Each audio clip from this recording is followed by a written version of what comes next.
Hey, how you doing? Justin here with another T-bone Walker lick for you. This one's a chord-specific lick, works over the A7. It's kind of using the A Mixolydian mode. But again, really important that you don't get bogged down with stuff like Mixolydian mode. It's really the minor pentatonic scale with a few extra notes added into it, but it only works over the A7 chord. So let's get to a close-up and check out how to play it.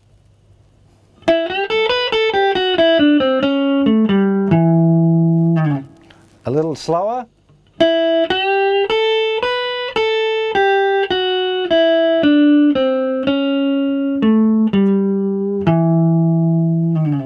Okay, so we're starting here with the first finger in the 5th fret of the 2nd string. Then 3rd finger goes down on the 7th fret, still on the 2nd string with a semitone bend.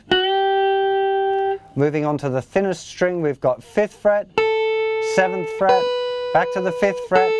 Onto the 2nd string, we've got 8th fret, 7th fret, 5th fret. Onto the 3rd string, we've got 7th fret, 5th fret, 6th fret. Then 3rd finger moves over to the 7th fret of the 4th string, 5th fret, and then we're finishing with the 3rd finger on the 7th fret of the 5th string. So that lick is...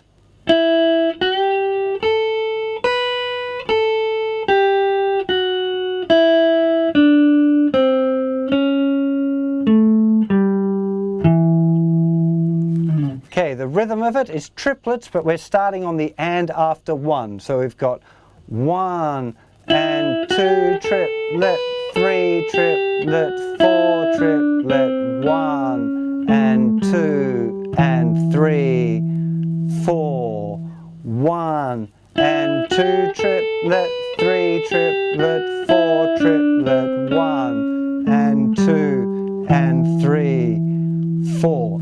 So let's talk a little bit about where this Mixolydian idea comes from. So if we look at the lick,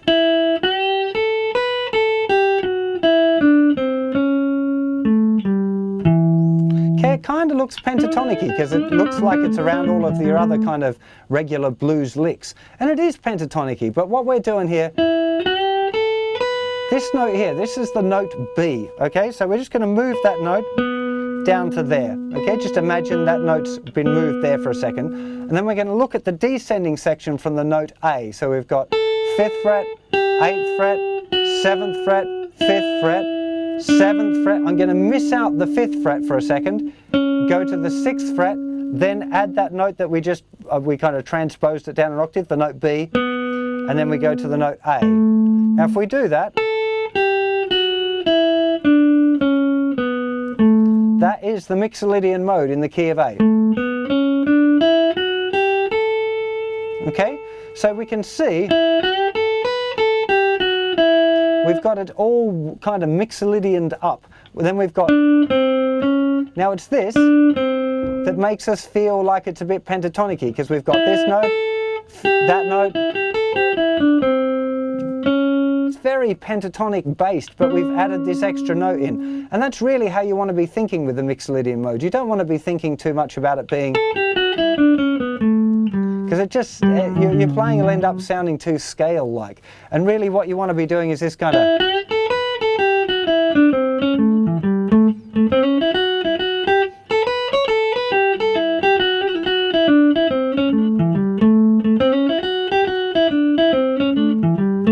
That was just mucking around with the Mixolydian mode again, but it feels a bit bluesy. Because we can use our blues licks as part of it.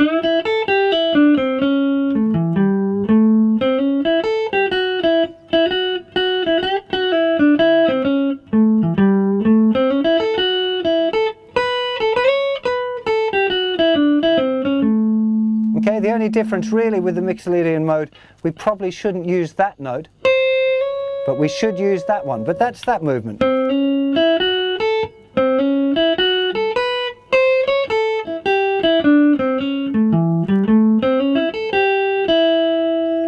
So that's where we get our Mixolydian idea from, but it's really important that you don't get too bogged down in all of that. It's a blues lick, and I'm adding a little bit of this theory knowledge for people that are interested in studying it. I'll put some more info on it on the website as well, but really, really important that you just learn it as a lick.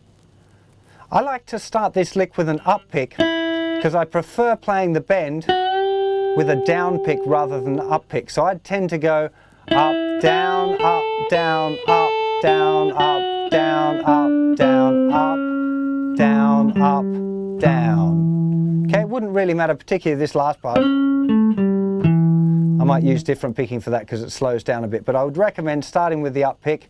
Up, down, up, down, up, down, up, down, up, down, up, if you want. You could change it up for that last part, but definitely the first part you want to start with an up and put the down pick with the bend. I strongly recommend learning a little bit of music theory, but it's definitely not essential if you want to be a blues guitar player. Where it really comes into its own is if you're doing a lot of transcribing, because after you've tabbed out your solos, you'll be able to spot the harmonic relationships between the licks and the chords that are being played, which will enable you to take that lick out of that solo and use it in other places. That's a really, really cool skill, and I definitely recommend at least learning about the major scale and the chords that come from a major scale, and that in turn will help you out with your little bit of modal understanding as well. But it's really important not to get bogged down in it. I can be pretty sure that T-Bone Walker wasn't thinking, oh, I'm going to use the Mixolydian mode over this chord. It was just a sound. And that's one of the big deals when you're learning blues licks, is figuring out that there are these other sounds that you can use, that it's not all just minor pentatonic. You can look at using these other notes. But personally, I find it a lot easier to think of even the Mixolydian mode. I really see it as kind of a blues scale with an extra note that I have to be careful with. And that note, of course, is the note C sharp. As soon as we start mixing that in with the 6 and the 9, then we've got our Mixolydian mode. If we don't have the C sharp, we'd be thinking in the Dorian mode. Now, I know it's getting all complicated again. I'm just trying to put this out there for those guys that are getting into your modes and also studying a bit of blues. It is important to be able to see those relationships, but remember that it is just music, and especially in blues, it's about playing great phrases and playing them with a lot of feel and a lot of heart. That's the stuff that matters much more than understanding the theory. That said, I'll put some links to the modal concepts discussed in this lesson on the webpage, so those that are interested can go and check it out. So I hope that didn't hurt your brain too much. I'll see you for plenty more licks very soon. You take care of yourselves. Bye bye.